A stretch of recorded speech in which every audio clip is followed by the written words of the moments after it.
Hello folks, and welcome back to the Sovereignty Masterclass. Hope everyone's doing very well and studying very hard. In this video presentation, I'm going to be going through the notes that I've taken out of the ABCs of the UCC Article 5 on letters of credit. Now this is going to be a very short presentation. It's only 5 pages long from what I feel is necessary to glean out of the book in order to aid us in our journey with what we're doing with the redemption process of becoming free. That will otherwise help with our understanding as to how some of these financial instruments are used on the financial scene within banking on an international scale when governing and settling transactions internationally.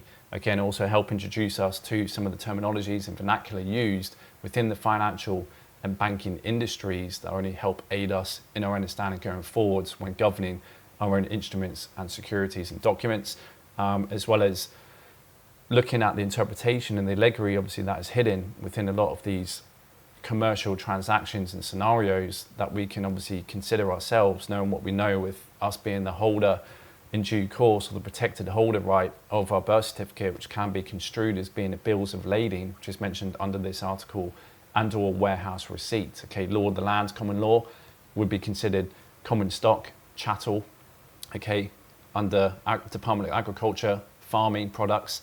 All right, that's pledged as security or surety for all the debt within the system, and that would be considered a warehouse receipt.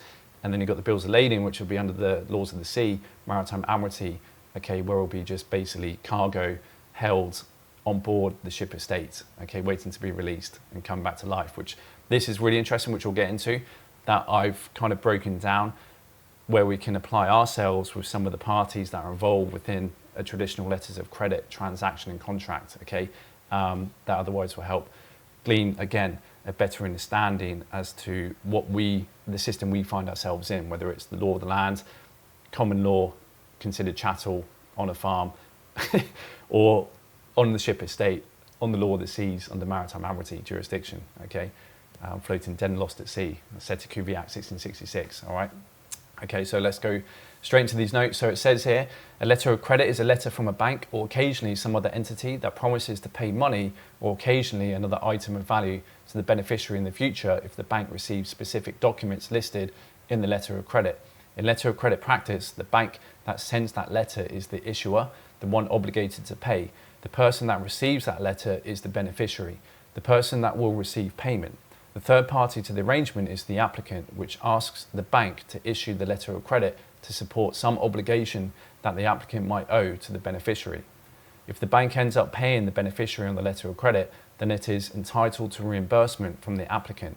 Ordinarily, the bank will take funds from a bank account of the applicant that it's holding or charged in advance to a line of credit it has for the applicant.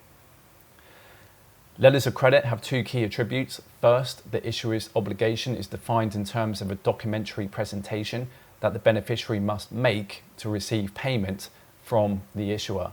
Second, letters of credit are independent obligations. If the beneficiary presents the required documents to the issuer must pay the beneficiary, even if the obligation of the applicant to the beneficiary is invalid or unenforceable. Again, there's like a little bit of a, to break this allegory, you've got to think of possibly the applicants being the state, okay, when we're born into this system, with the issuer being the treasury, okay, and the beneficiary being us. And so there's certain requirements of documentary presentation that we must provide the issuer, in this instance, which would be the treasury, the state, they're kind of one and the same entity, right, in order to come back to life and redeem the credits that are owed to us. That we all know they've been creating off the back of our name, of anything that we've otherwise signed on a note or an instrument that they've turned into security to create credit off the back of our life force. Okay, so anything with your name, date, amount, signature on it, we know that is otherwise going to be used for them to create credit. So you can kind of help unwrap this process and this allegory that's hidden also in Article 5, letters of credit. Okay, but there'll be a diagram in a minute which will hopefully portray this and make a lot more sense when unpacking this kind of hidden metaphor that we find ourselves in. Combining the 2 principles, it is fair to say that letters of credit ignore the transaction they support. They are paid out if the beneficiary presents the correct documents, regardless of whether the beneficiary performed its underlying duty to the applicant, or conversely, they are not paid out without the correct documents, even if the beneficiary performed its duty to the applicant. Largely for historical reasons, almost everything about letters of credit depends on paper documents, the laws and practices that govern letters of credit are beginning to acknowledge the possibility of electronic documentation, and a significant number of letters of credit are now issued electronically, often through the SWIFT network, a trend that accelerated during the COVID-19 pandemic that began in 2020. It's quite interesting. Everything's becoming digitized, as we know. The letter of credit is an irrevocable, unconditional promise to pay the beneficiary upon the presentation of specified documents. The court went on to explain, this is an example in the book, which has obviously, highly recommend you guys getting, because it's got even more explanatory depth with cases and examples, okay, which can help, add more colour to some of these precedents and codes. The courts went on to explain that allowing the debtor's bankruptcy to interfere with payments on letters of credit would vitiate the purpose of such letters. Letters of credit are an ingenious device of international commerce because, amongst other things, they relieve the beneficiary from worry as to the applicant's solvency, for the beneficiary looks not to the applicant but to the bank for payment. So you have exporters are normally reluctant to ship goods to the United States or wherever the importer wants it exported to without being assured of payment. The retailer is reluctant to pay overseas exporters until the goods have been shipped, and that's the whole idea of why letters of credit were created. So the central point, though, is simple. Banks that issue letters of credit typically are quite careful to ensure that they will be reimbursed if they end up paying on the letter of credit. When the issuer issues the letter of credit, it usually will be a tangible document delivered to the exporter, which would condition payment on the presentation of paper documents that would assure the retailer that the exporter in fact had placed the goods on the boat. For example, the letter of credit might require an invoice, packing list, certificate of origin, certificate of inspection, and the original bill of lading, all including matching descriptions of the merchandise and shipping arrangements specified in the letter of credit. Now, our most important source of rules that govern letters of credit is the Uniform Customs and Practice of Documentary Credits, UCP for short, a publication of the International Chamber of Commerce in Paris, the ICC. The UCP has gone through several versions since its initial publication in 1933. Okay, we all know what happened then, creation of the strawman under this bankruptcy. So this is a good example. So guarantees and letters of credit. So the best way to understand a letter of credit is to think of it as a special type of guarantee that is issued by a bank. To be sure, the historical antecedents are different and the legal rules and practices for enforcement differ in important ways, but the basic underlying business arrangements are identical. One party agrees that in certain circumstances it will repay the obligation of another.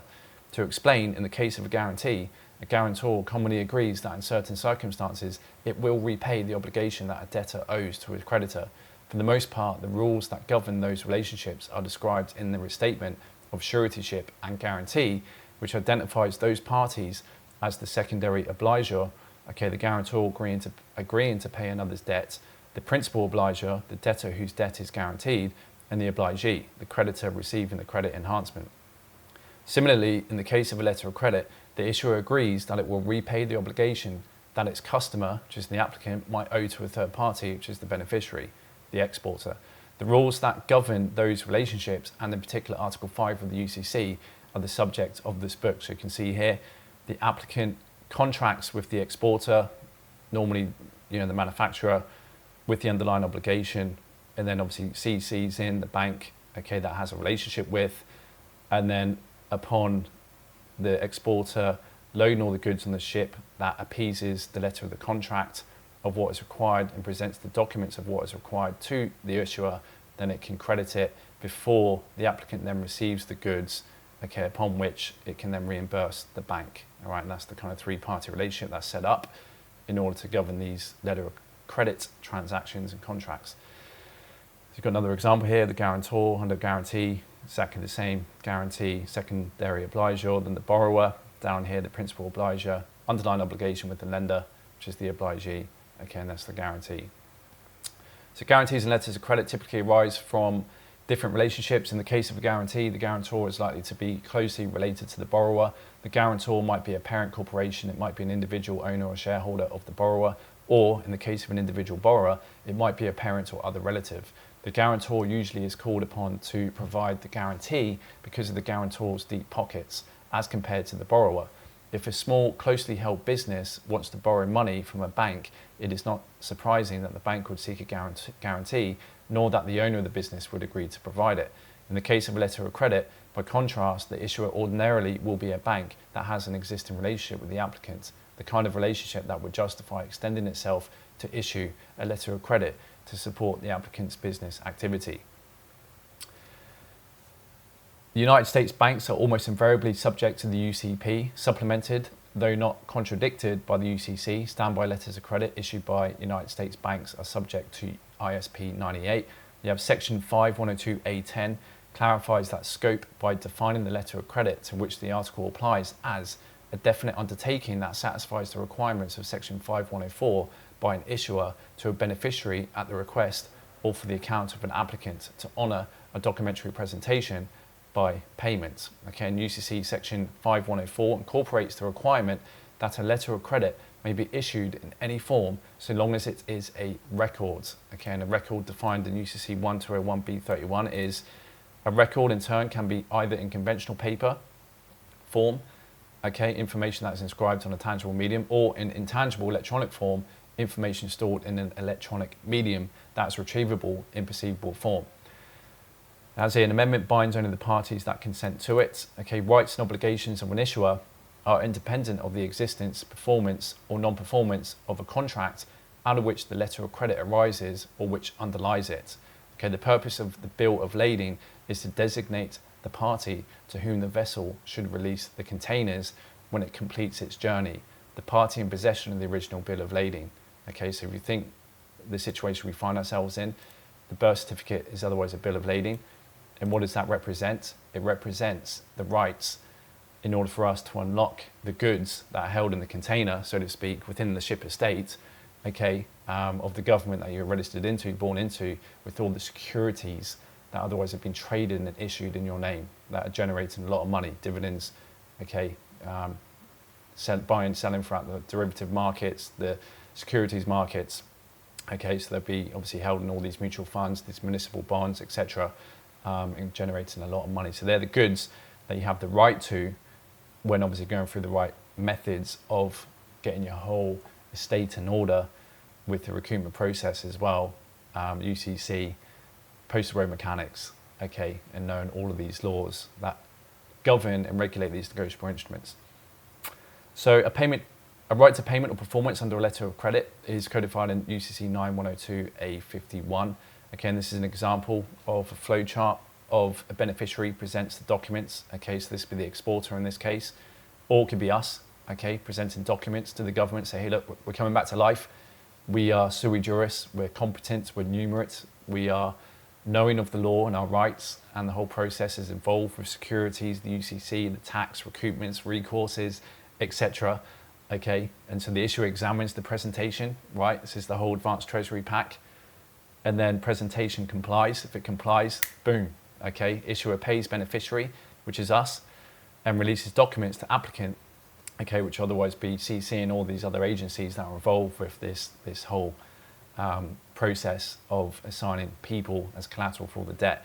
Okay, applicant reimburses issuer. All right, so that's them setting off the books behind the scenes within the central banks and the international bankers of the IMF.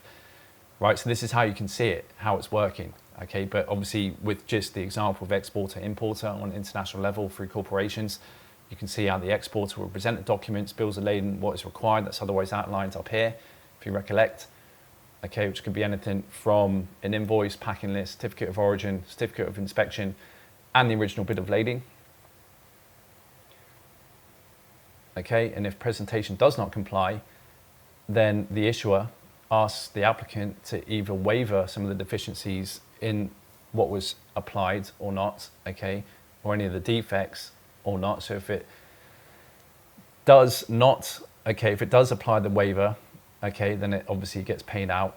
Okay, if the applicant does not waive the defects, then the issuer does not pay beneficiary and does not release documents to applicant. Likewise, if the issuer does not ask the applicant for waiver of defects, then the issuer does not pay beneficiary. So it could be down to the bank as the issuer, off the back of obviously the documents being applied to the bank to try and release a letter of credit from the exporter, that is obvious that whatever was required from the original obligation between the applicant and the beneficiary is not going to be appeased. The banks can just step in and say, nah, you know, this is not fulfilling the requirements that's simply outlined, so it'll be obvious for them to say no. Whereas if there's a few minor discrepancies, but the majority of the order and the goods are going to be delivered sufficiently, then it can obviously ask the applicant if it wants to waive or what it wants to do effectively, okay? And that's when it gets into the case law surrounding the reimbursements and the recoupments and the rights to recourse, okay, and finding remedy for any damages that may have been done under the contract.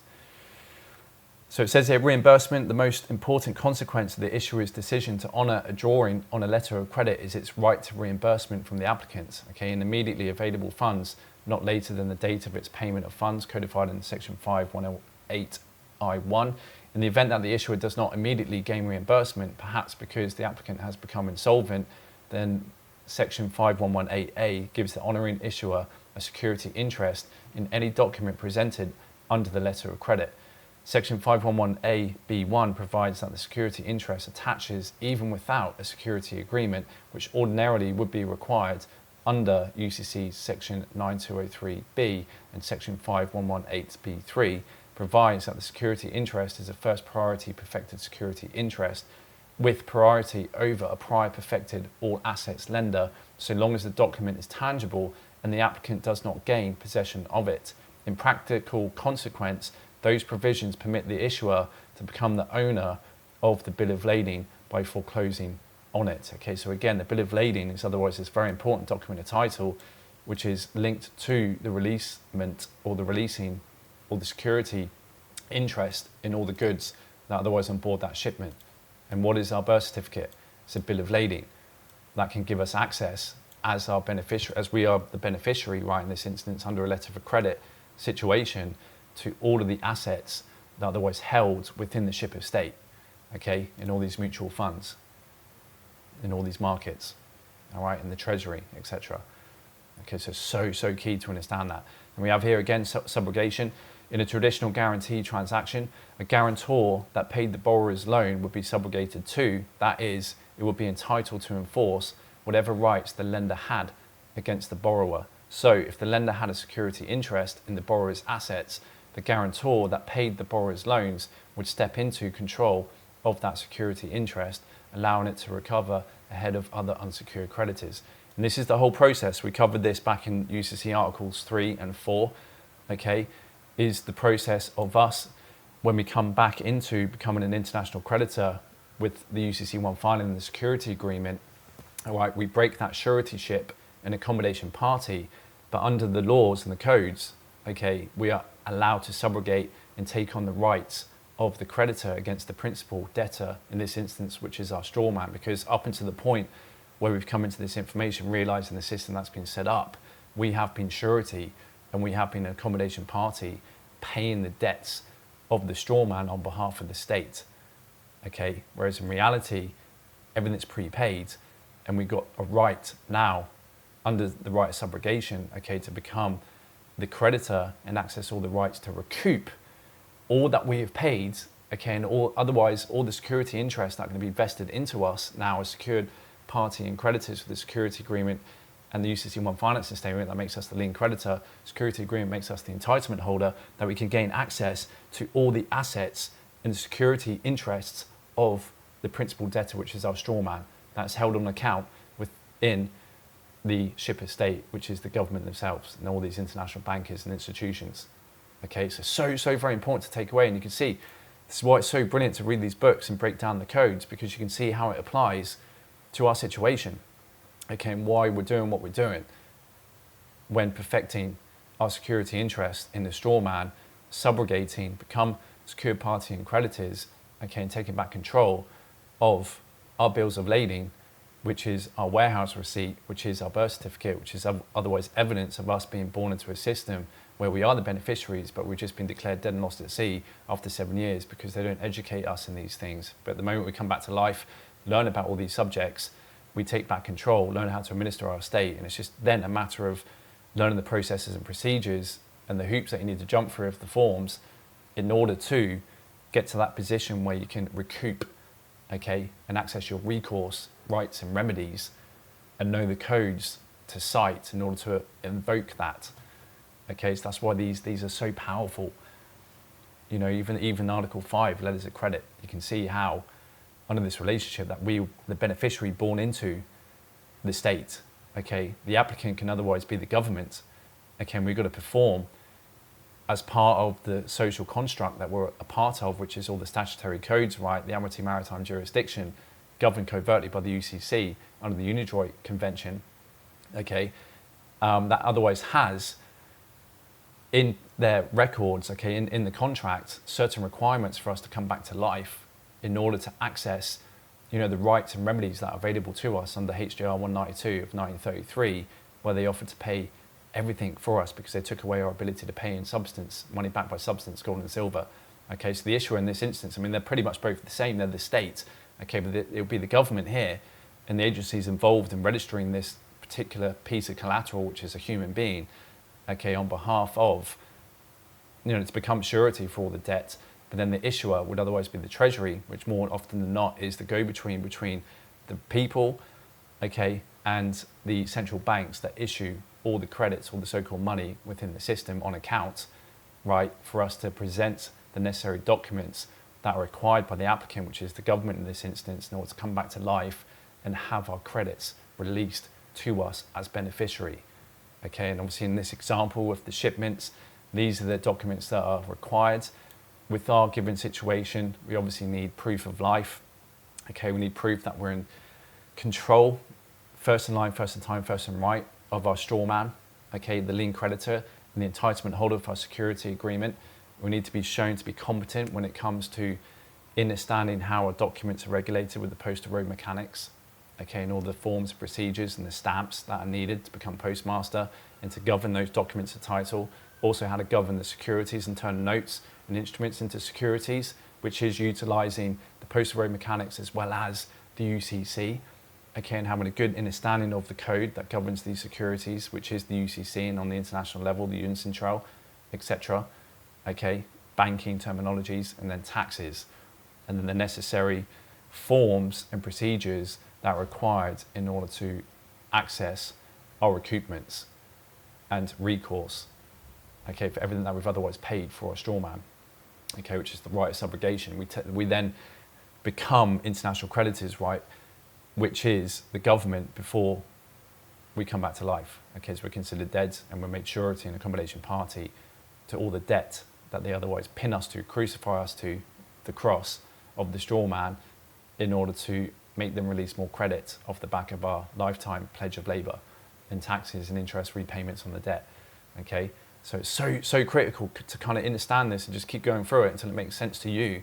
It's all an internal process in this journey, right? But these charts and going through these codes really do help break down the situation we find ourselves in with dissecting the allegory and the metaphor, okay, that's hidden in plain sight. All right, so very interesting breakdown of UCC Article 5 letters of credit. That pretty much wraps it up. You also have a really interesting video presentation here as part of the negotiable instruments playlist. Okay, on the back here, just on the end, is one little video that you can go watch in your own time. That will obviously help explain even more in depth as to the concepts here that we just covered. Okay, but that pretty much sums it up. And so I'll see you over in the next presentation where we'll be going through and breaking down the notes I've taken out of UCC Article 7, which is documents of title. All right, thanks for watching, and I'll see you in the next one. Cheers, bye-bye.